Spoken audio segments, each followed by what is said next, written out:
one big family, really. Like my mom goes to campers, graduations. She's like, nonstop go getter. Every trainer will tell you, like, I was from gym to gym to gym to gym. I played on teams where I didn't play, but my dad wanted me to practice with those teams. It was fun. 120 to 125, like, no disrespect, like to Europe and stuff. But Are they coaching? Are they really coaching, or are they just managing? I mean, you got a hell of a team. A match up together to where it's like, why would he do that? But you don't know if you're gonna play or not. Like that's a tough psyche. So like, I'm cool. Like I ain't played in 3 games. Then you get thrown in there. It's like you look, you know what I'm saying? You look crazy. Like you ain't ready. Your persistence and willpower to just know your belief that you was like, nah, like always respected Duke. And then obviously Nolan went there, committed there. So I was a Duke everything. Obviously, that's my right hand man. So some kids who we all know each other, we all cool. Oh nah, he's an NBA player like right now. We beat them 3 times that year. Nolan Smith, Chris Wright. No, okay. I ain't mean to say that fast. you put Nolan in anybody, picking Nolan. But Chris Wright, my mentor, my big brother. Who you with? Game related. Stay game related, man. My man. Stay game related, man. Stay game related, y'all. Stay game related, man. Stay game related. My man. Stay game related. Stay game related, man. The best in the business. Stay game related. You gotta stay here locked in. When you make it in life, you always want to give back. Yeah. Same what you doing right now. These kids have faith, believe in God. Cool. Just put that work in. Stay game related, man. Stay game related, man. Listen, game related for sure. My man. Yeah, stay game related, y'all. So stay game related. Stay game related. Stay game related. Game related. Stay game related. Stay game related. All right, stay game related. Stay game related. Stay game related. My man. Stay game related. Stay game related. All right. Stay game related, man. Stay game related. Stay game related. Stay game related. All right, my man. Stay game related. Stay game related. Yeah. Stay game related. My man. Stay game related. My man. Y'all better stay game related. When the whole world be waiting for you, but if you want some local shit, you won't even know. Welcome to Game Related, where we highlight opportunities and obstacles from athletes with the thought process of giving future generations a better understanding about the game. These conversations are meant to bring awareness to the possibilities and the hardship that come along with the game. Let's get game related. All right, y'all, we back with another episode on season 4. I think we got one of the most accomplished players, athletes in the DMV all time. We got a 2-time NBA champion, NCAA champion, high school champion. I think y'all might have won on St. Jerome's too, right? Nah, we lost. Okay. I'm still sick about that, actually. Okay. We lost. But we got our guy Quinn Cook in the building, man. Obviously, his resume speaks for himself. He's still hooping, man. We're going to come talk about his career, what he got going on. Just have a good powwow, man. Welcome to the show. Appreciate you, man. Yes, Appreciate sir. y'all. Appreciate y'all. Big fan of the show. Thank you, man. And I wanted to tell y'all, thank you, Quinn, for your patience on this. Quinn was a guy who, would have loved to come on the show early, but we kind of put a pause on it. We wanted to build it up a little bit, man. So definitely thank you for your patience. I definitely did that. Y'all booming right now. It's been fun to watch. I appreciate that, man. So, man, before we get into basketball, man, talk about all the stuff you do outside of basketball in the community, right? Yeah. You got your camp. What's that been, like 8 years? Yeah, we just finished 8 going on 9. Right, and I think you got a bar lounge going on. Yeah. Speak on both of them and why that's important for you to give back to the community. Well, my parents growing up were always in the community. Thanksgiving, we used to have to wake up and feed the homeless. Extra like shoes and stuff that I would grow out of, we would give to the less fortunate, stuff like that. So I was kind of always like in the community as a kid due to my parents, and I just found joy in it. And there were so many people that like my dad, my mom would like, fake adopt, you know what I'm saying? Like just kind of help because maybe they didn't have like teammates that didn't have like father figures or whatever. They would be at the house all the time. So we just had a real big giving family. So for me, like that's like been the best part of, not just making an MBA or going to college or doing whatever. I think to have the platform and the resources to help the less fortunate or help kids or just help, anybody. I think that's been, the best part for me. I find joy in kind of, helping. And I've always had a big following. So my aunt just came up with the idea to throw a camp. I was fresh out of Duke. Didn't really have nothing to do in the summer. It was like a dead period in August before I went to training camp. And me and my mom, we got flyers. We was hitting gyms, barbershops, like the old school way. And, we got a big following. I think my first camp, I had 100 kids. And I didn't know what to do. Like, what are we about to do, drills and stuff? I got my best friends doing the drills. I got my mom doing like on the microphone, like just, we was freestyling. But we saw the joy that the kids had. And then next year, I think we had like 150 kids and just got bigger and bigger and bigger. Now we're at 450. This last year we had 450. We do 2 sessions, and probably my best time of the year because I get to give back to the kids. But it's just not a basketball camp. It's more like a life, family, and we're all just, one big family. Really, like my mom goes to campers, graduations, recitals, basketball games, whatever. So, we kind of stay in contact with all the kids, and a couple kids now are, prospering and whatever they're doing. So that's been fun. And then I'm creating a sports bar. Okay. It's called Fourth Quarter Sports Bar. And I just feel like the DMV, we're a hotbed of sports, been there forever, but there's no place where like we're all celebrated. Yeah, you can go to your high school and see the banners. You can go to your college and see your jersey, whatever. But there's not like one place where like you can see like everybody's celebrated. Like I wanted to be like a staple, in the area for, just people who've done, great things for sports and just the area, just to feel celebrated. So I want to do like a museum in there with like all the jerseys and pictures and, not just basketball, football players, boxers, soccer players, whatever. So. Oh, I got excited off of that. Yeah. That's gonna be big, man. Yeah. You're right. We don't have that, and kind of what we were talking about off camera, the importance of being seen and being able to be touched. Like I'll get like a cousin of mine who like literally loves Quinn Cook, but never really got a chance to see him. They go to that camp. Right. You know what I mean? Right. She sent me the picture every time. Look, I'm with Quinn Cook. Yeah. You know what I'm saying? Yeah. Like, speak on why that's important for you. Because I was that kid.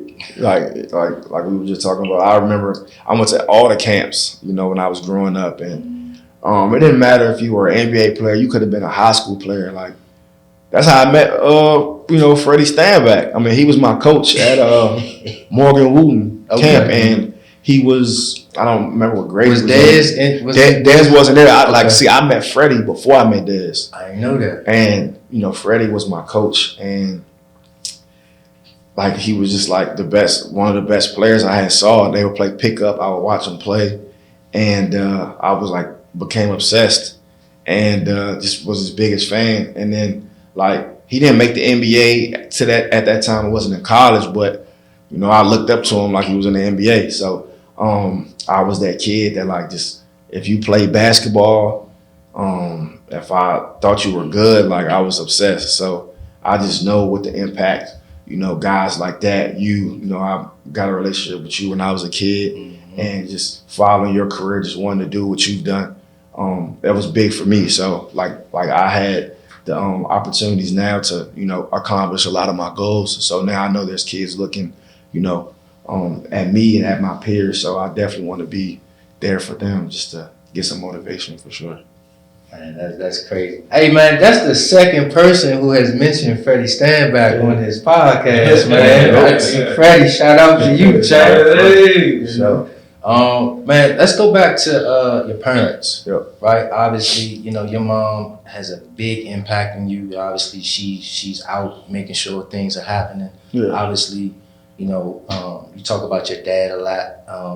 Speak on y'all relationship, before he passed. Yeah. And obviously, you still honor him to this day. Yeah, appreciate that. My mom, she's like, nonstop go-getter. She's the ultimate, hustler, worker.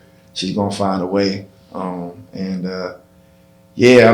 one of the best things about me moving home is like I get to see her twice a week. You know what I'm saying? She calls me every morning. We're talking about business. We're talking about the games last night. She's on it. She's definitely just one of the best people, you know what I'm saying? Like, obviously, you know, I'm gonna be biased, that's my mom, but like, you know, she lights up a room. You know, I remember when I was making my run at Duke in the tournament my last year, like they're talking about her on the TV more than me. Like she was still in the show for me. So that's just her energy. People tell me all the time, just, you know, when they met her, you know, she's just such a sweet, humble, nice person to them. So definitely appreciative of her.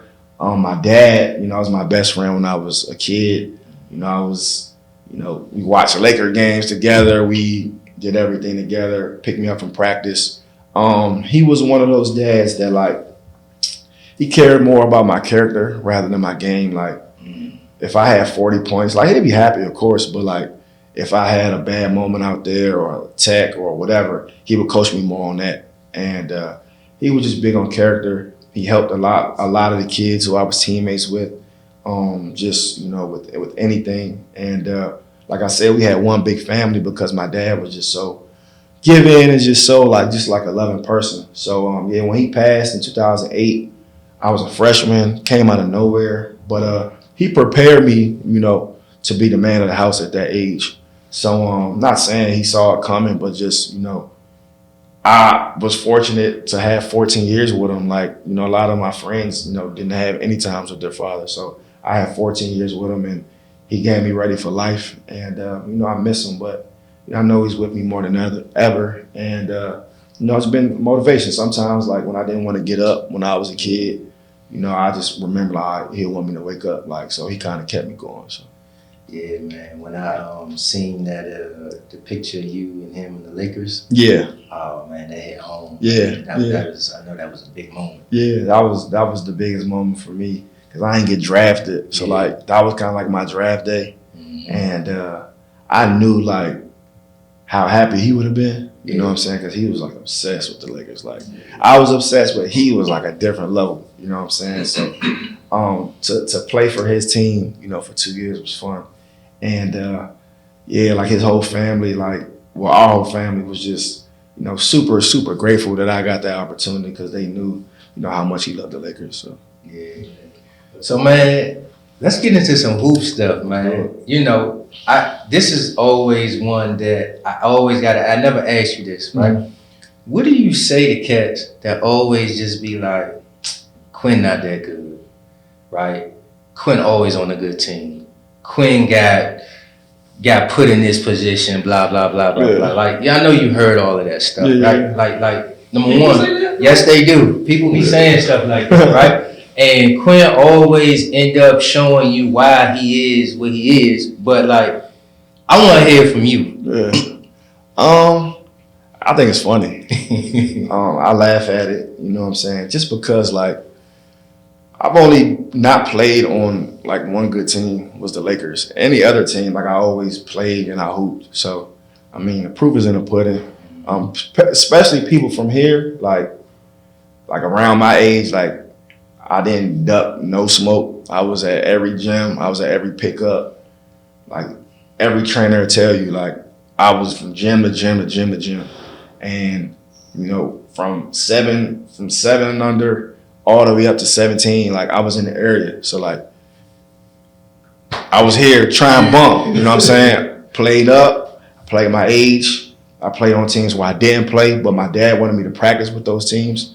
And I was one of those kids, like I ain't care. Like I was just trying to hoop. I was trying to get better. And like my first year at Duke when I didn't play, that was just like, all right, do I stay at Duke or do I go home to, you know, just try to figure things out? I knew I wasn't transferring, but I came home and just got back in that mode. Like, you know, I'm in the gym twice a day. I'm playing ones. I'm just got back to what got me there. You know what I'm saying? And that kind of got me back on track. So people who say stuff like that, it's like, I mean, I get it. You know what I'm saying? It sounds good, but come with success though. Yeah, that's what come with it. Yeah, what come with it for sure. Come with success. And also, man, being able to play with other good players is something that a lot of people can't do. Yeah. You know what I mean? Because they gotta be the center of attention. So to be able to manage other people and put them in position to be successful and then come through and make plays when you have to, that's not an easy thing to do. It's very egoless. Nah, for sure.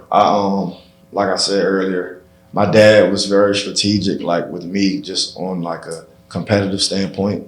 Like he would rather me. That's really the reason why I went to DeMatha, to keep it 100, because they had the best players in the area at the time. And my dad was like, I don't care if you don't play. Like, you practicing against Josh Shelby, who the #1 player in the country. You practicing against, the Grant brothers, Marcus Rouse, all these guys who was there. My dad wanted me to see that every single day, not just worry about the games and stuff. So, I've always been on good teams to where, we've had great players. And my niche was always, I'm a point guard. So I know where this guy wants the ball. I know how to talk to this guy. I know how to get this guy going. I know how to build this guy up. So, that's always been a skill of mine. And I've been very fortunate to be on some good teams to where, I can get used to playing with great players, because I know obviously my ultimate goal is college and the NBA, and obviously, you're going to be on teams with great players there. For sure. All right, so let's go. We're going to go from current, and then we're going to roll it back, right? So we playing in China. So how was that experience like while you was over there, just trying to learn the language? Like, how was the competition? Like, how was that? It was cool. It was cool. It's the first time I finished the season overseas. 'Cause like the couple times I went, like it's tough for me. Like just the time difference, and I'm waking up in the middle of the night to take meetings and stuff. Like, so my mind hasn't always been 100% on basketball when I went overseas. This is my second time going to China. I went 2 years ago. They were in a bubble, so I didn't really get to experience like the full China experience. But this year I went in February, and it was fun. It was fun. It's like the closest play style to the NBA. You got a game every other day. The scores are 120 to 125. Like, no disrespect like to Europe and stuff, but isn't that slow? And it's like 48 minutes, just like the league. So it was fun. It's two imports can play at one time, so we had 4 imports on the team. That was the toughest part. One import could only play in the fourth quarter. So it's like, so a couple times, like, I have it going, like I had 27 going in the fourth, and I might not play in the fourth, you know what I'm saying? Or I might, like, it might be vice versa. Like, so yeah, it just depends who really has it going. Our coach was good, like with, kind of staying with whoever was hot. But who was on the team with you? Myself, Joe Young played in the league, went to Oregon, Pac-12 Player of the Year. Nice. Yep. Lewis King. Yeah. Guys on American, played in the league, went to Oregon as well. And Bailey Steele, he went to Liberty, I think. Okay. Big man. So we have 3 NBA guys on the team, so it was fun. Okay. I had a beard, a crazy beard. Like, I never let my hair grow like that. I didn't find a barber out there, so I was caveman joke. I was going crazy. All right, so now let's go Golden State. Yeah. NBA championship. KD, Steph. Tell us about that, man. You got a home guy, brother with you, so I know that experience just was wonderful. But then, like, talk about how that practice was, the mentality, being prepared for the games. You know what I'm saying? Like at the end of the day, you with Hall of Famers. You know what I'm saying? And Draymond, like, how was that experience? It was fun. It was like traveling with the Beatles. Like every hotel we went to was hundreds of fans waiting for the stars to get off the bus. Every game is packed out. Like, it's like thousands of fans watching us warm up. Like, it was a real deal, this experience. And then for me, it's crazy how everything works, because I was obsessed with the Golden State franchise before that. I mean, they won a championship 15, went 72 games. 2016 ended up losing, obviously, but then you get Kevin, and obviously every team Kevin goes on, I root for them. So I was there in that 4th year, and it was fun. Like, Coach, Steve, he let me rock, he let me hoop. I didn't think Steph would get hurt like he did, but I was ready for the opportunity, and I did my thing. And then Steph came back. I was still in the rotation, and I contributed off the bench in the playoffs, and we end up, beating, LeBron and the Cavs in the finals, and we won it. But that whole experience was just crazy because it was just like, man, I was just in the G League. I ain't know, like I got cut from this team, that team. I was living out of a suitcase for 2 years, like so.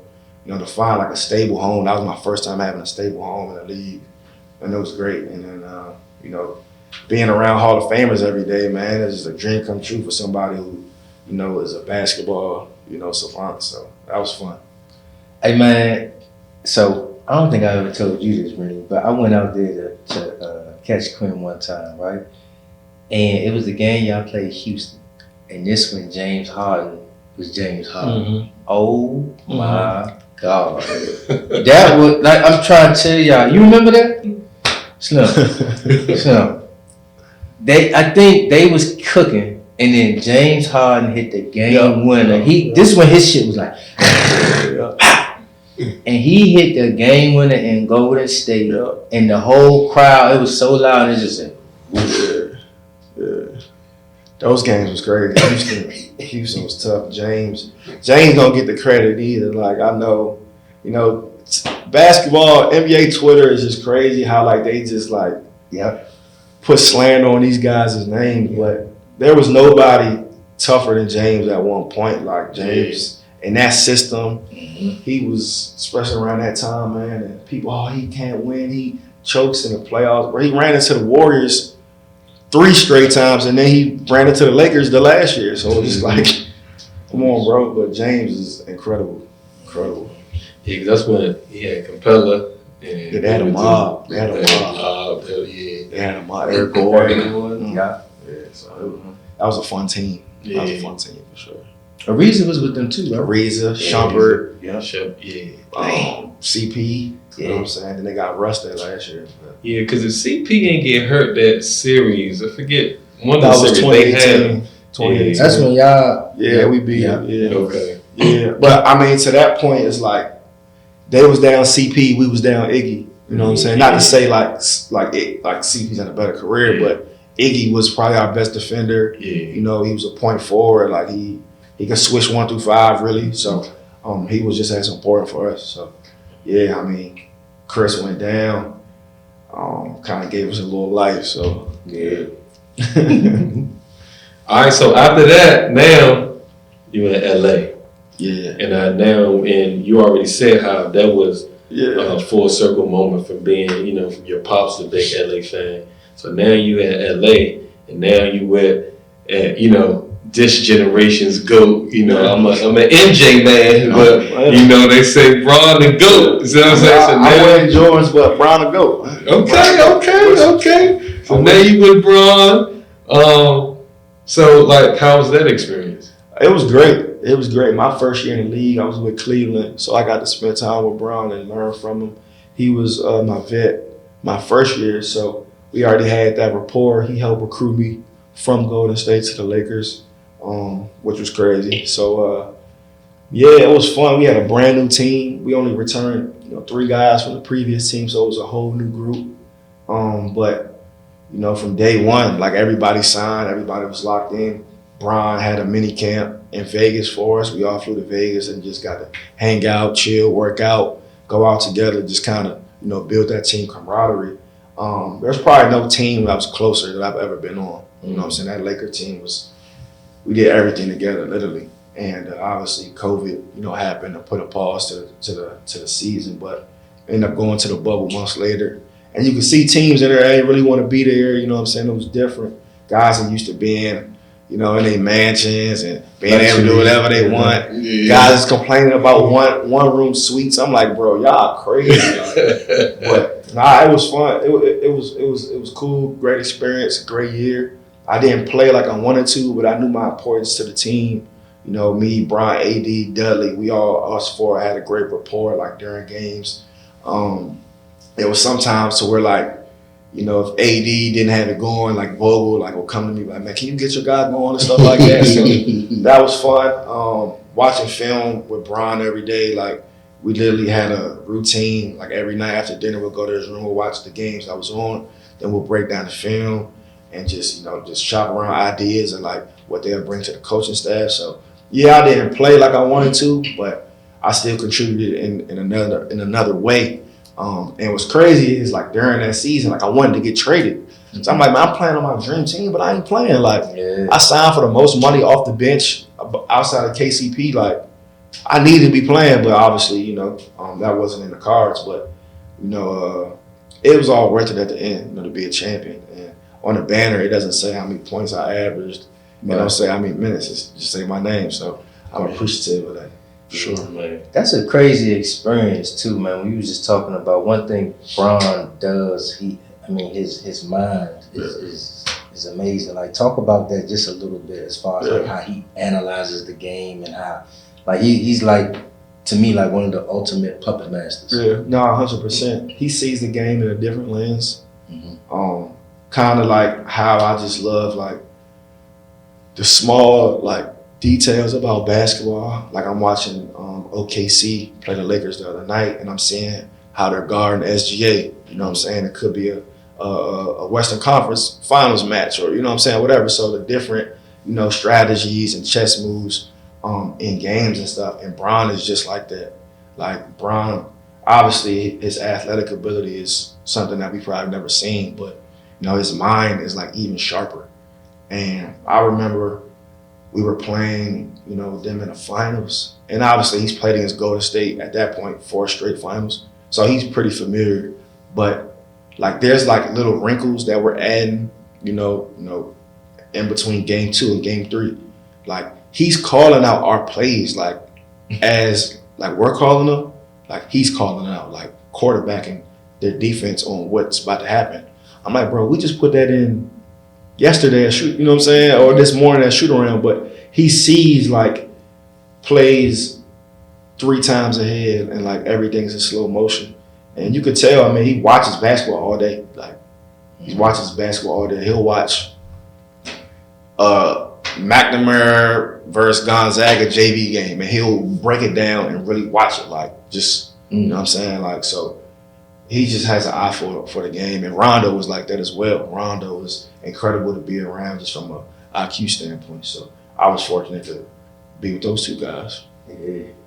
So from being around those guys, being around the coaches, for them 2 experiences, what you would say if you could pinpoint like what was like the most important thing that you said that I took away from this experience?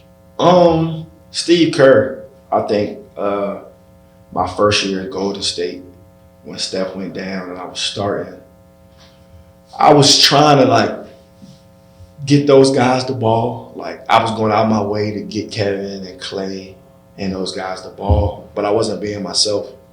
And I struggled. Maybe my first start, I struggled. First couple games where I was starting, I struggled. And Steve, we watched film, and he just like, man, I need you to be ultra aggressive. Like I know you're not Steph, but I need you to play like Steph. Like as aggressive as he is, I need you to be. The ball's going to find Kevin. Kevin's going to get his 20 shots. Clay's going to get his 20 shots. I need you to get 12, 15 shots. Oh, say no more. Say no more. But like that was his belief because like I knew I could do that, but I wasn't as confident out there because I'm worried about getting those guys the ball and I'm worried about not messing up. You know what I'm saying? So now when I finally get a shot, the pressure is, if I'm only shooting 4 shots, the pressure is like times 10. But if you out there flowing, all right, cool. I know my coach just told me I can hoop. I know I'm playing 30 minutes. Let's go. That's when I went on my run. So, but Steve believed in me, but he saw like, I wasn't being myself when he told me like, we signed you to be Quinn Cook, so go be Quinn Cook. So, man, when I seen the light switch hit off, when you came across a screen and they was going under you. Yeah. And you started letting that shit fire. I was like, Quick trying to, but like you just said, man, that confidence that coach Steve Kerr just gave into you, like, yo, I need you to get 12, 15 shots while I got all these other guys out there. And that, like you say, it opened up everything else. That's amazing. Yeah. And that's another thing I want to ask. Like, how was it I mean, you just said it, but how was it with Steve Kerr? Because I would, when coaches have all that talent like that, sometimes I'm thinking like, are they coaching?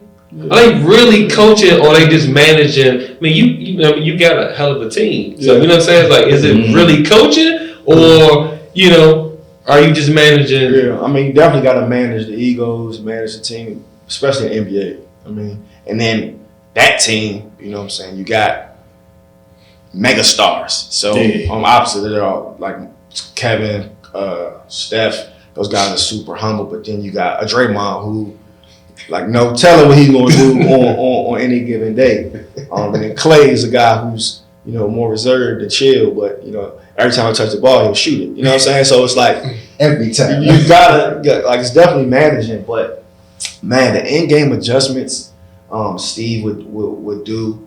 He had a great staff, but the in-game adjustments that he would do, like in between series, like he would start a guy like you would never think a starter. He'll put a guy like a matchup together to where it's like, why would he do that? But he's thinking, blah blah blah. So I thought he was a hell of a coach. I learned a lot, just about different nuances of the game from him. And another thing about him, which is not like this in the league, and I've been a guy who was, on a non-guaranteed or like the 14th guy. A lot of those coaches won't even speak to you. You know what I'm saying? Like when I was in Dallas, like Rick Carlisle never spoke to me. He only yelled at me, literally. Like he only yelled at me. And like another situation to where like when I was in Atlanta, but Coach Bud, he never talked to me. Like I never felt a part of the team. He literally, I was on a non-guaranteed. I was trying to make the team, but like he never said anything to me. You know what I'm saying? But Steve Kerr, like he's like in tune with all his players. If you're not gonna play, he'll tell you like, yo, you're not gonna be in a rotation for a little bit, but I'm gonna come back to you. Keep working. Because as a guy who's coming off the bench, you don't know if you're gonna play or not. Like that's a tough like psyche. So like, cool. Like I ain't played in 3 games. Then you get thrown in there. It's like you look. You know what I'm saying? You look crazy. Like you ain't ready. But coach will be like, yo, I think we're gonna go bigger. We're gonna go with Nick Young right here for this stretch. Stay ready. Blah blah blah. Then when it's your time again, hey, you back in the rotation. You know what I'm saying? So it's just kind of like he did a great job of that, and very appreciative of him because a guy with that kind of basketball pedigree and resume, he don't gotta talk to an unsigned rookie or what I'm saying. That's the kind of person he is. But he played. Yep. And from him playing and probably having to work to be that guy. Yeah. You know what I mean? And also playing with my GOAT. Yep. Right. The GOAT. That understanding of being the 12th guy on the bench, or like he probably know what that feel like. Yeah. You know what I'm saying? So that honesty and that open communication is, in anything, it's a big thing. 100%. Yeah. So we talked about this kind of off camera, right? And I always tell Stan like what we need to do to get all the professional basketball players that's league bound, that's in the league now, to come back home and play for the Wizards. I mean, at the end of the day, I know people have their contractual obligations and probably we need to get somebody to get into the ear of the upper management at the Wizards. But like, what can we do to get people to come back home? Because I would love to have you and Durant and everybody else that had the city on fire. Yeah, that'll be lit. That's what we need. The Wizards definitely need, a little bit of, culture from where like the guys is from here. I think that'll, turn the city back up. I think it'll help, the not just the Wizards, but just like the city, period. Yeah. But I don't think they could do that. Like, I'm telling you, I'm pushing this. Okay. I hope so. Look, and I told that I said I'm gonna do my research to find out everybody in the league that's from the city, and I'm gonna put that roster up against what they have now. And it's like I already know. I mean, it's going. You know what I'm saying? Like, I mean, yeah, we can keep a couple people already over there, but yeah, man, we need to get this we together. got like Katie, you got Jeremy Grant, you got Oladipo, you got Josh Hart. They got Sadiq Bey over there now. Sadiq. Najee, yeah, he balling. My favorite player. Jeff Dowling had Gator Wizards 30 last night. You know what I'm saying? So hopefully he gets signed there next year. But yeah, I mean, I think it'll be dope. Well, maybe they just get at least 3 guys. You can't get the whole roster. Maybe 3. Mix them with Jordan Poole and Carrington, and they got Saar. That's a nice little. Hopefully we get Cooper Flag. I said we. Hopefully the city gets Cooper Flag. So that'll be dope. He is very passionate about I see. That'd be crazy, man. You like Saar? You like Saar? I don't really watch. I ain't Okay. really watching like that. He gonna say all this and he don't even watch the game, man. I'll be honest though. I don't watch it like that because They got to give you something to watch. Yeah, they gotta give me something to watch. Yeah. And having, because like you said, man, it's a hub here. Yeah. They got all the talent here. Like why would everybody be somewhere else instead of right here? Yeah. So for the upper management, you need to bring the people that's from the city back here. I'll tell you this, Saar is gonna be really good. Carrington's gonna be really good. Yes. They got a kid George is gonna be really good. Yes. They got some dudes over there. Them 3 is They got some nice. dudes over there. Mhm. Got some dudes over there for sure. Okay. I like watching them. I'm gonna start watching it. Yeah. I'm gonna start watching. Starting next, they only like 2 games left. They trying to lose right now. They're actually losing on purpose right now. It's all yeah, damn, really? So, man, I remember back in the day, I used to run in the Calvin cage all the time, right? And this is like early on in your career, Yeah. like right after you got out of Duke. And me and Calvin be in the gym, I'd be like, yo, why Quinn won't just go overseas and get that cash? Mm-hmm. And Kyle was like, man, Quinn is hell bent on getting in this league. Mm-hmm. Talk about your persistence and willpower to just knowing your belief that you was like, nah, like this is what I'm going to be doing instead. I'm not going to go overseas right now. I mean, I dreamed it. Like I groomed it. Like I literally manifested it. Like, yeah, going to DeMatha, was unbelievable. Going to Oak Hill was great. Going to Duke was amazing. But when I was a little boy, I wanted to be in the NBA. That's all I saw. I woke like in my room. I had my bed was like in the middle. So to the right wall was the Jordan wall, all Jordan, from Slam magazine, from everything Jordan, filled. In front of me was Kobe, filled. To the left was LeBron, filled. And then behind me it was T-Mac and Vince Carter and Jay Will. So like, before I'm going to sleep, I'm seeing all this. When I wake up, I'm seeing all this. So like, I only knew the NBA. And no disrespect to overseas. I mean, I play overseas now, but like, I didn't sacrifice my childhood. I didn't sacrifice, my, teenage years and even college. Like, I didn't drink, I didn't smoke, I didn't party, I didn't do nothing because I was super focused on making the league. And no disrespect, like I said, to overseas, but just like, I didn't want to go overseas. And then, being a McDonald's All-American, seeing the guys that I've been playing against and with my whole life go one and done and be #1 picks in the draft. Like a guy like KD, I like literally, grew up hooping with him, seeing him go from, nothing to something. Beasley, Nolan, like all the guys who I was with on an everyday basis. I saw them go to the league and I'm hooping with them every day in the summer, working out. So I knew I was right there. I needed a situation. And so a couple times where, I could have went overseas. I just ain't want to. Like, I ain't want to like give up on my dream. I felt like I would have been giving up on my dream. So I just stayed persistent with it. Like everybody, bro, you can go get this amount of money overseas. I'm like, yeah, but if I crack the league, I can get this. You know what I'm saying? So I wasn't really letting anybody, and people tried to. Like, people were like, bro, you tripping. Like, you ain't never gonna blah, blah, blah. All right, well, I'd rather go down swinging on you know what I'm saying, betting on myself than just, if I go overseas, I'm gonna be over there miserable because I ain't want to be over there. So Yeah, Calvin tell you like we'll work out twice a day. You know what I'm saying? And he was a little older, so he was trying to figure out if he was going back. But you know, I was getting him like, bro, like, all right, I'm getting up at 7, so blah blah blah. So kind of push each other. He got 2 more years over there, and that next year I ended up making the league. So yeah, it was fun, but yeah, I wasn't listening to anybody. Hey, it worked. Yeah, It worked. 100%. It worked. Nah, that was big, man. So let's get back into Duke.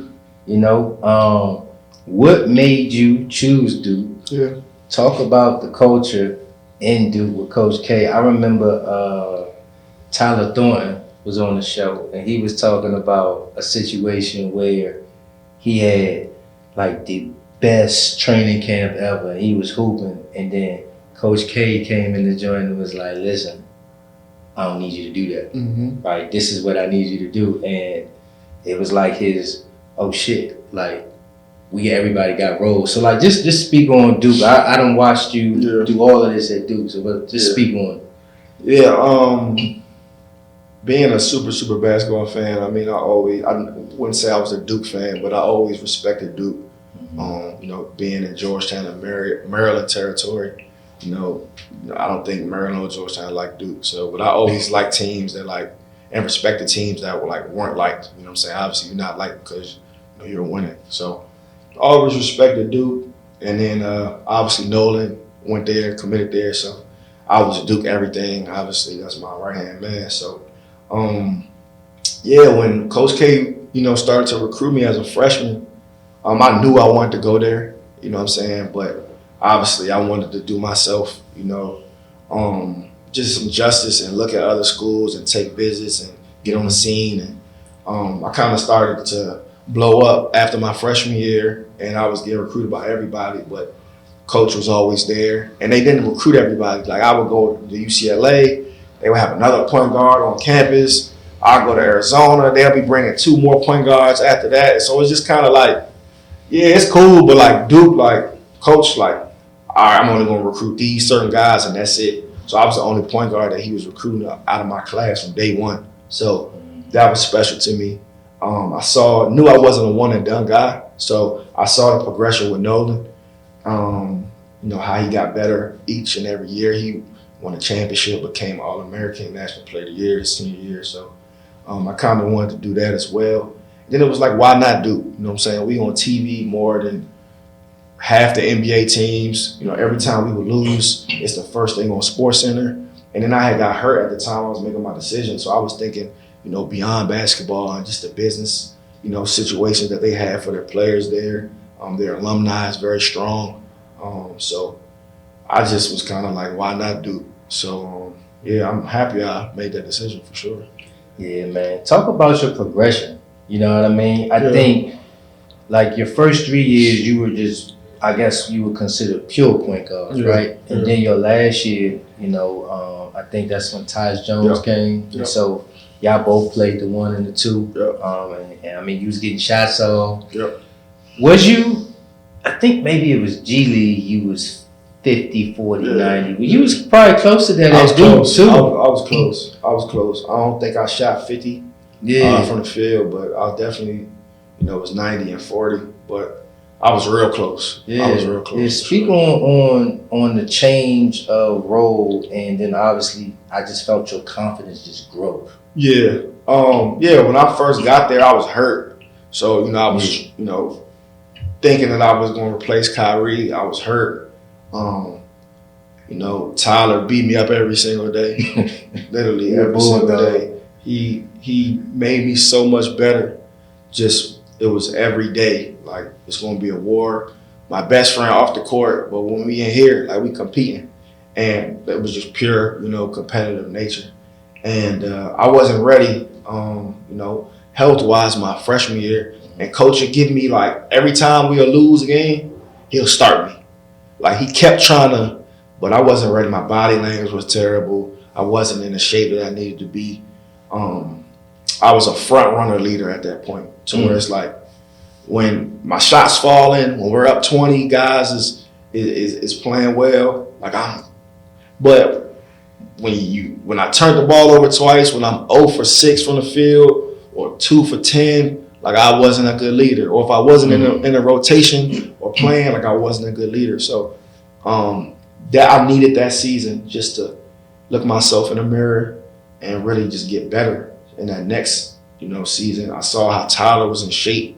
And coach, like when stuff hit the fan, coach going with Tyler. Like, because Tyler going to pick up full court. He's not going to turn the ball over. He's going to knock down an open shot. Yeah, we know Tyler our whole life from scoring, from being a playmaker, a point forward, whatever. But, at Duke, he became just a pure point guard, the best defender on our team. Like, he would guard guys 5'11" to 6'8". I mean, he was just very interchangeable. And I saw what he brought to the team. And I know for me, like, yeah, I'm good with the basketball, but I never really honed in on the defensive end in high school. I never really honed in on rebounding and stuff like that. So I kind of just threw myself into winning. Coach K says all the time, you got to throw yourself into winning. And from sophomore year, it kind of took off. But yeah, to my senior year, we ended up losing, in the first round. The year before that, Tyler and Josh's last year. And I just was like, man, like I got one more year, no regrets. Whatever happens, happens. And then they were trying to put Tyus against me, like, oh, Tyus about to come here and take your spot, blah, blah, blah. But I just embraced Tyus. Like, coach told me, like, he wants us to play together. We had a meeting. He said, I want you to be the captain of the team, but this is your team, blah, blah, blah. So that's all I needed to hear. And, I've always been a scorer. So, I couldn't wait for Tyus to get there. So I get on the ball a little bit and, get some more buckets. But, yeah, that senior year was fun. It was a great year. Yeah, man. You got some hardware. Yeah. We worked hard for it. That I knew, like, every year at Duke we got a chance, because our talent and Coach K, the way he prepares. But, I saw us playing pickup in the summer, and just how hard we was playing. Like, nobody wanted to lose. Like, it just was a different feel that summer. And it was started by the freshmen, Justice Winslow, Tyus Jones, Jaleel Okafor, Grayson Allen. Like, they brought in just like a fresh energy. And for me, just like I wanted to be the best leader possible. So I had to be there, every day. I had to win every sprint. I wanted to win every competition. I ain't lose a one-on-one game. Like, I wanted to set the tone. Like, I'm here. Like, I'm here to play. I'm here to lead. And we're not losing this year. And I got that vibe from them. And then we just kind of took off that year. We had a lot of big games. We had some tough losses. But, that tournament, we was locked in. Yeah, man, I saw a different spark in your eye. Yeah. Show, man. I'm playing defense. And then what's crazy is like I ain't never been a defender. But like, coach, like, if we playing a big time guard, like I'm guarding. I'm like Quinn, and I was a lot of, like, if you go down the list, like there's some NBA guys in there. Like, we just strapped. I mean, obviously though, good team defense. I had help. But yeah, that was my role in that team later in that season. It was like, when you score and you guard the other guy's best player, well, the other team's best guard. So, I know Mike Jones, like, I used to send him like little defensive stats after games and stuff. Like, see, I told you I could play defense. So that was fun. That's funny, man. So, like, obviously it's a new era, right? You got NIL, you got transfer portal. Like, what's your thoughts on that, man? I love that the kids are making money. I love that the kids, are getting rewarded for the hard work to this point. But I just wish it was managed a little differently. I think it's no like regulation to it, and there's no loyalty to programs. You know what I'm saying? It's really like it's free agency, and you sign a 1-year deal with a team, and you on to the next. You go into the bigger bag of the bigger program. So, I mean, I like it. I enjoy it. I enjoy seeing, the stars of teams and the people, on these teams on commercials and doing ads and stuff. I think it's dope. You don't gotta wait till, you get to the league to, start making money off the court. But I just hope they're getting, the right advice about, their taxes and, saving money and stuff like that. Because, I couldn't imagine being 19 years old getting whatever these guys is getting, because I know I'm gonna blow it. Like I'm gonna blow it for sure. So yeah, I mean, it's fun. It's fun. I just wish, all right, cool. You can only transfer twice, or like the third time you transfer, you got to sit out. You know what I'm saying? Because like there's no loyalty to these programs, and I think a lot of these programs deserve some loyalty. So let me ask you this: do you feel the same way about the coaches? Because when the coaches bounce, it's just don't nobody say a thing. But they be gone, like everybody announcing, coaching. Who announced? Merlin. Yeah. He announced it before the tournament. Yeah. You know what I mean? Wade. Yeah, same deal. Yeah.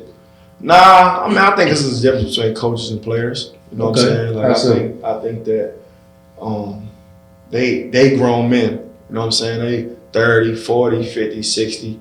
And I think, how many years was the Maryland coach there? Three, two.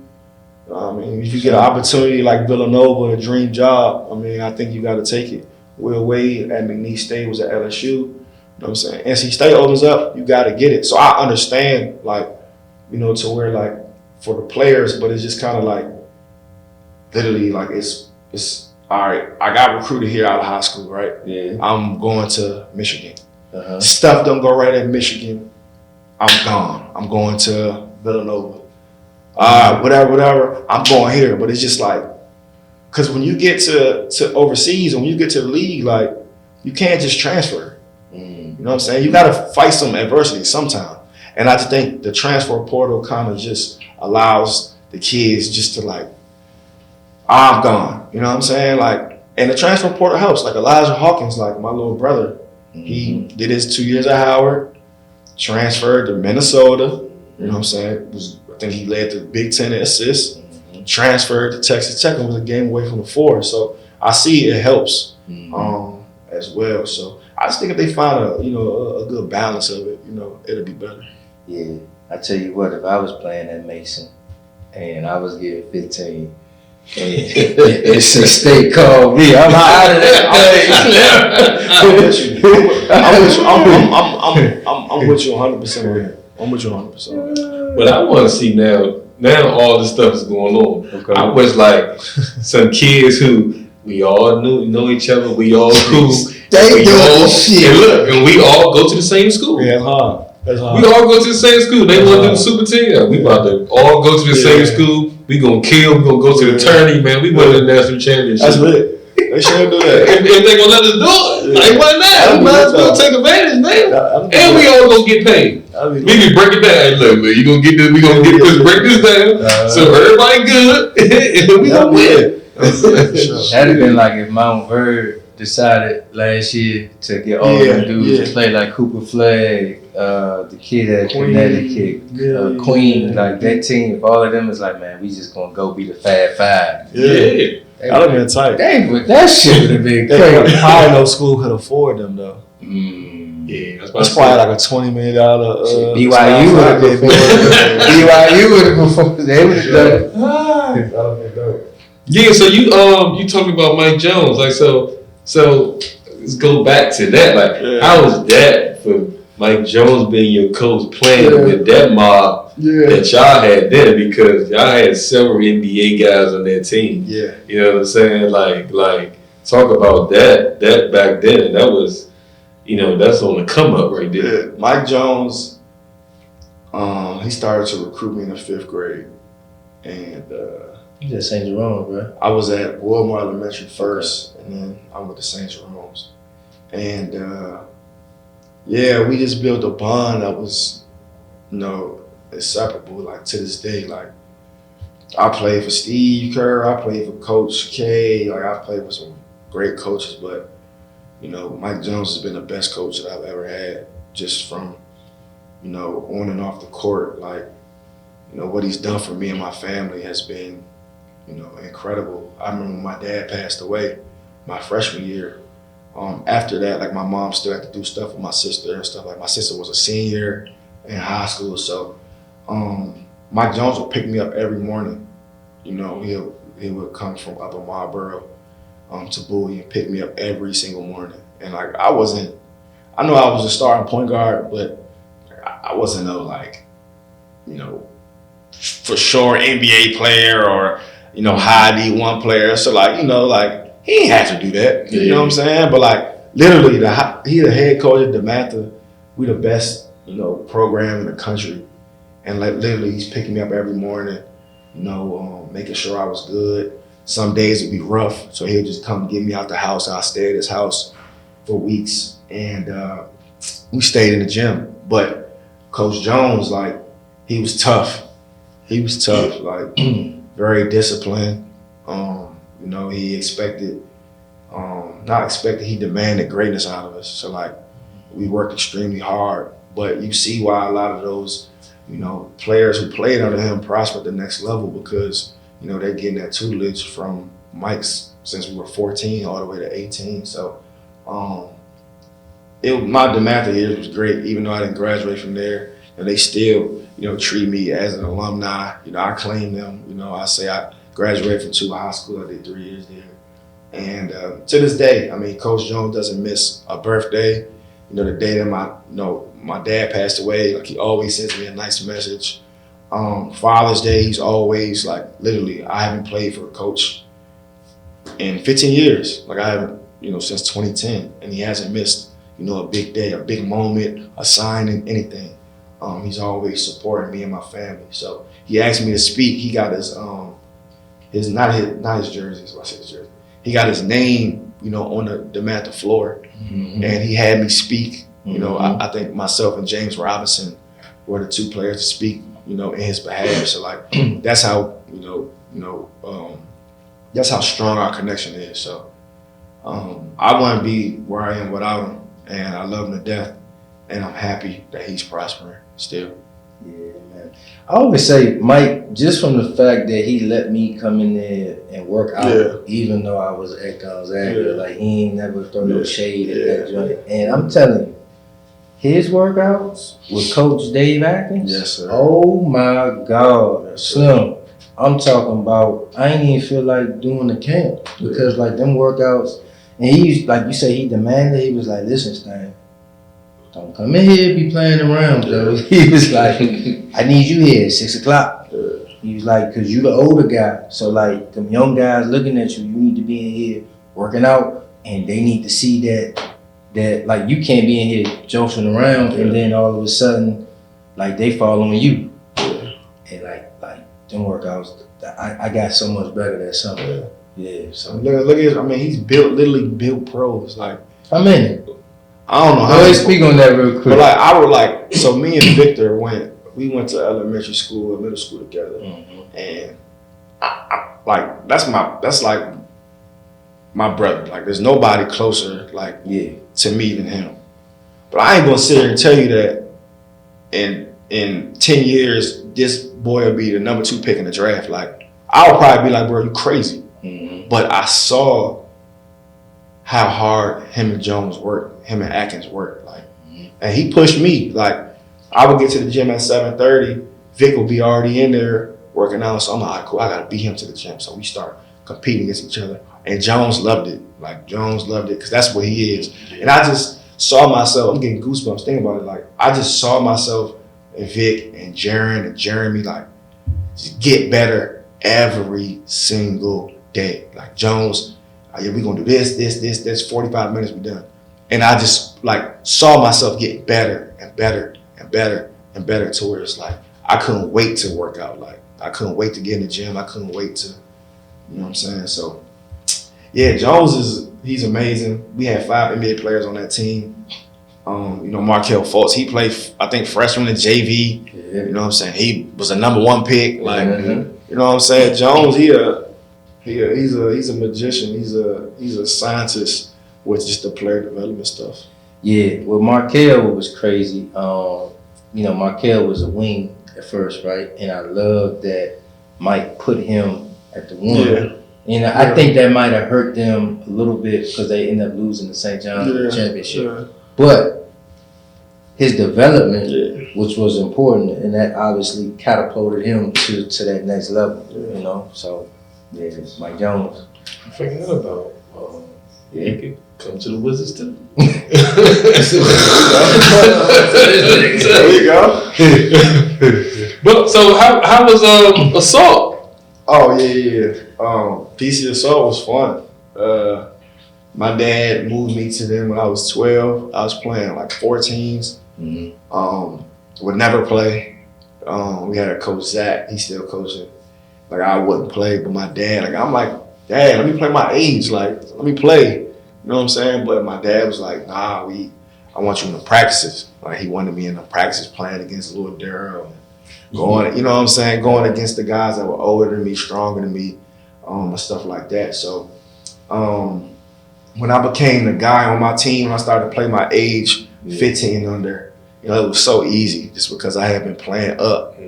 And just going, you know how it is, you play up and then you go play your age, it's just like night and day. So I started playing 15s.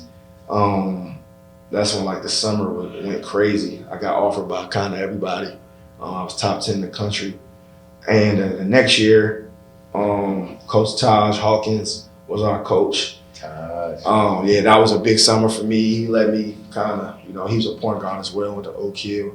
And, you know, he kind of designed the offense around me. So we had, you know, a talented group, but we could never win. Like we never won the big championship until I think the last couple tournaments we kind of figured it out. And then 17s, who was on that team? Bruce was our coach. Jordan Goodman, Damian Lee. Okay. Jerome Seegers with the Rutgers. Marcus Thornton. Yeah. One of the best scorers ever. Yeah. So we were talented, and those practices were fun. Yeah. Going on a circuit was fun. I had a good last summer, and you know, playing for a team, a program like that, we got everybody biggest shot.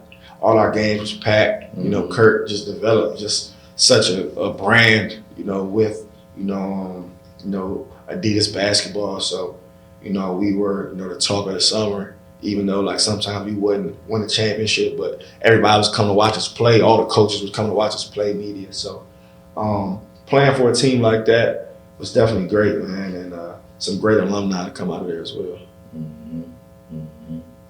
Shout out to Kurt, my guy.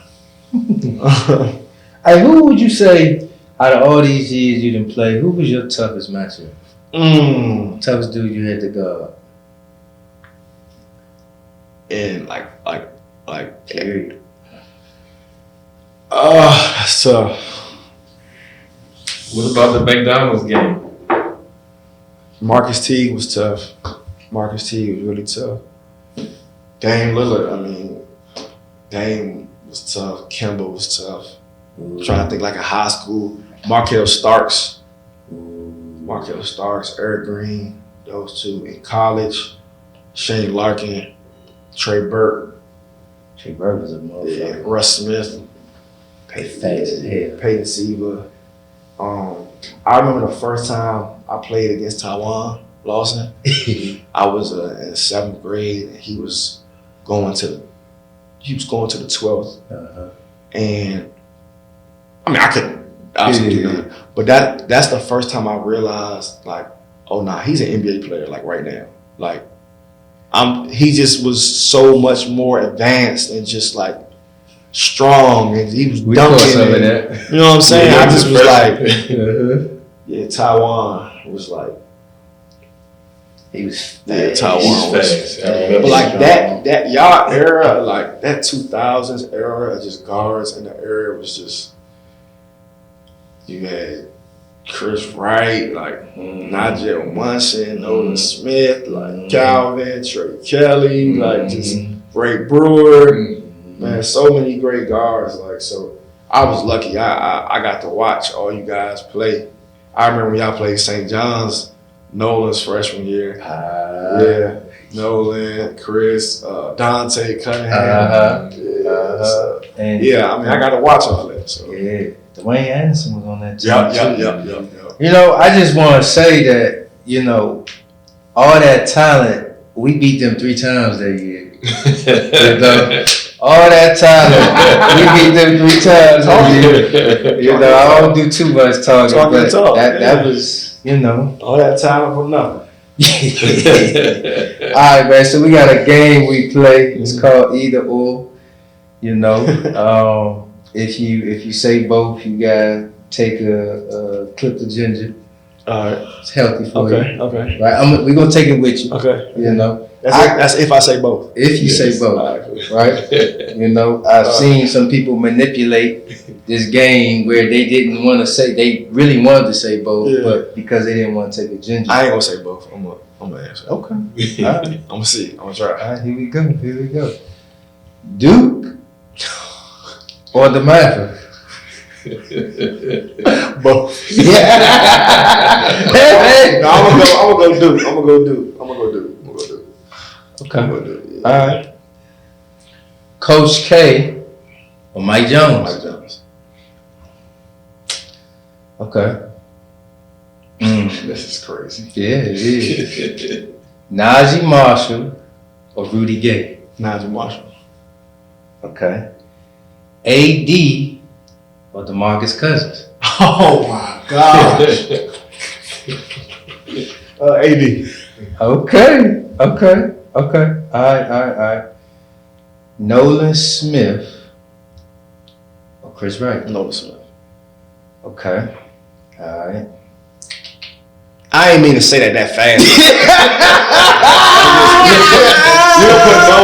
You would put Nolan in anybody. Right? I'm picking Nolan. But Chris Wright, my mentor, my big brother, wanted to be just like me. Okay. All right. Kyrie or Steph? Steph. Okay. I got a street ball one. Uncle Scooby. Scooby Snacks. Scooby Snacks or Kyrie? Just on the ones. Kyrie. Okay. All right. Respect or love? Damn. Love. Okay. Love or loyalty? Loyalty. Okay. Lakers or Warriors? Warriors. Kobe or Jordan? I mean, Jordan's better, but I'm gonna pick Kobe. Okay. All right. Okay. Hold on. Damn, it popped in my head, just went back out. This is great. Damn. I done forgot I should have had my list with me. Hold on. Really, give me one while I'm thinking of it. I had one. I got it. James Harden or Dwayne Wade? I'll go D Wade, but I'm only going D. Well, no, let me see about D Wade. D Wade been getting a lot of slander lately. Like he wasn't like. I think it's because of the off the court stuff. You know that people diminish everything else. I don't like this new age of just slander and just like. But I mean, whatever. D Wade. Okay. D Wade. So you went D Wade. Okay. AI or Steph? Steph. Okay. I ain't got no more for him. Joe, what else you got? KD or Melo? KD. Hold up. That's a great one. KD or Brown? KD. He gonna go with the home. He gonna go with his homies, dog. He ain't gonna go with his heart. He gonna go with the homies. Nah, actually, KD Brown, that's like the toughest one right there. So,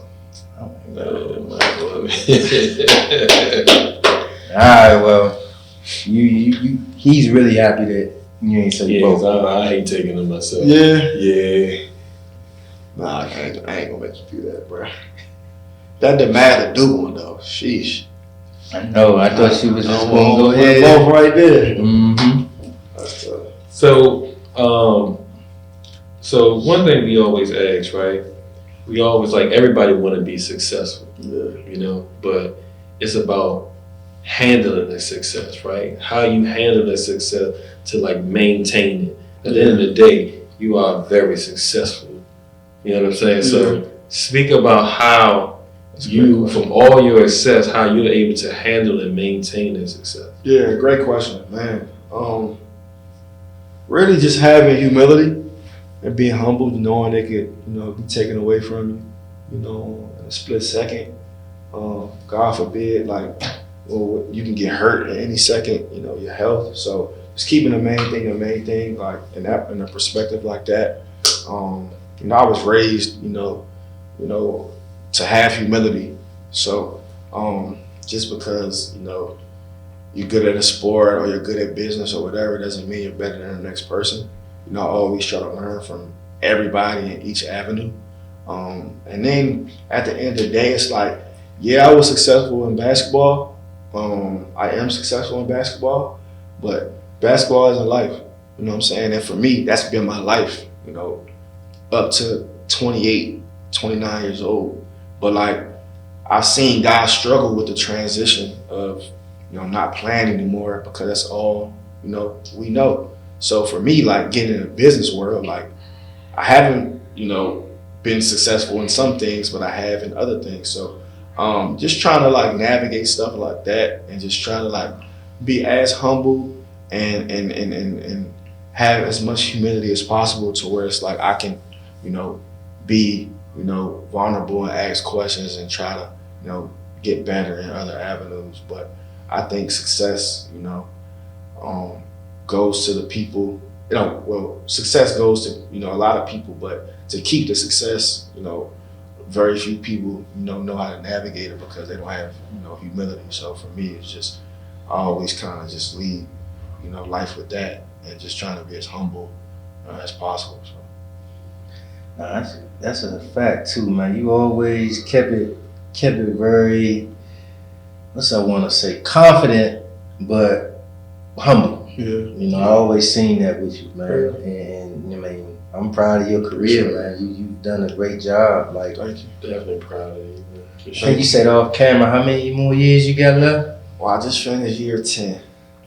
I know you know me forever, so I know that sounds crazy. Yeah, they do. Year 10 professionally.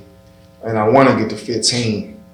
That's my benchmark to where that keeps me going. That keeps me working out. That keeps me in shape. That keeps me wanting to play. I always told myself I want to play 15. And hopefully, I can do more than 15, but I want to get there. Yeah. And then I'll be 37. So, we'll see. We'll see. Everybody can't be Bron 40, averaging 25, 8 and 8. You know what I'm saying? We got to be realistic, but I want to get to 15. Man, you're going to get there. Prayers on that. Thank you. Take your body, do what you need to do. Mm-hmm.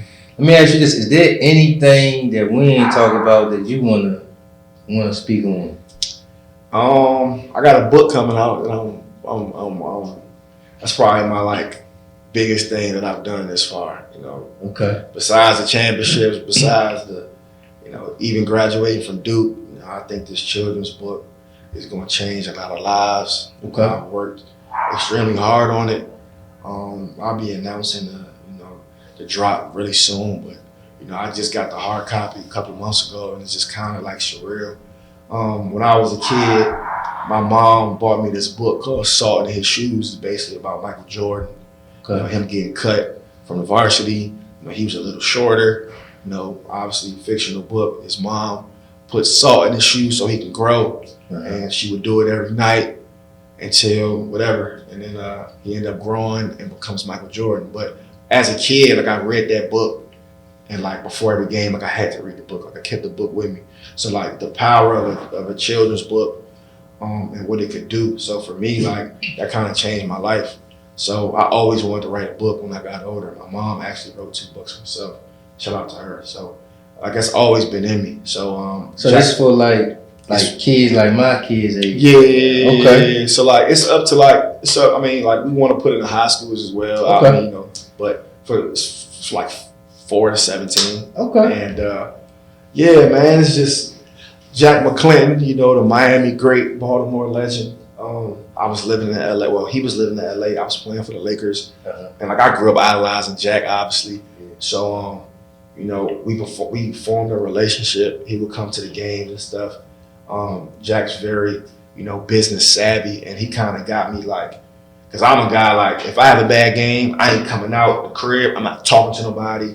Like I'm just so like laser focused in on basketball to where like if I have a good game, I'm the nicest person in the world. If I have a bad game, I don't play. I don't want to talk to nobody. Like you can't live life like that. So he kind of got me like out. Like, well, let's go to dinner with, you know, the CEO of this company, and I want to introduce you to my mentor and blah blah blah. So I started to kind of get, you know, into more business with Jack, and then he brought up the idea. It was just about my story. Like you need to write a book.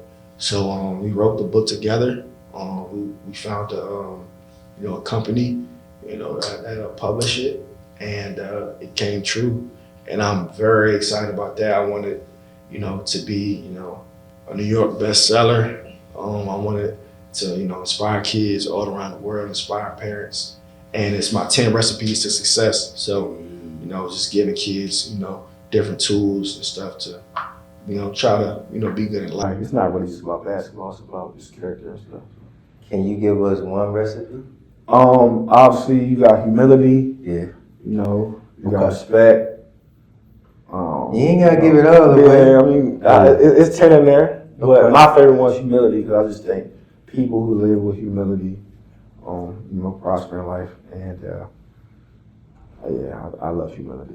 Oh man, I can't wait to get it. Yeah, definitely need a signature on Sure, that. You sure, know, sure. We definitely read bedtime stories. There you go. So we will definitely. Yeah, throw mine in a rotation one time. We definitely gonna do that, man.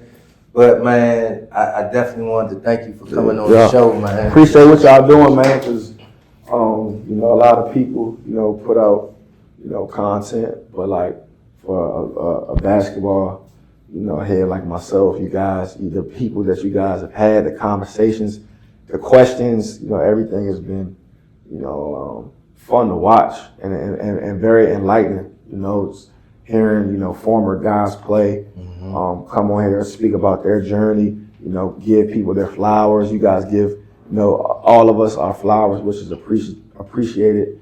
And, you know, I appreciate y'all, man. I know we had the conversation about it, but to go out and do it, you know, says a lot. So I'm a big fan. I watch everything y'all post. I watch. So yeah. I made it on the show. So I officially made it. Man, thank you very much. And like I say, man, your career ain't over. Yep. You know, I wish you another healthy 10 years. Appreciate it. You know, Appreciate it. keep doing your thing. And as always, ever need just a pep talk, you know, from there. But keep doing your thing, man. Appreciate it. So, man, make sure y'all subscribe, like, share, and make sure you stay game related.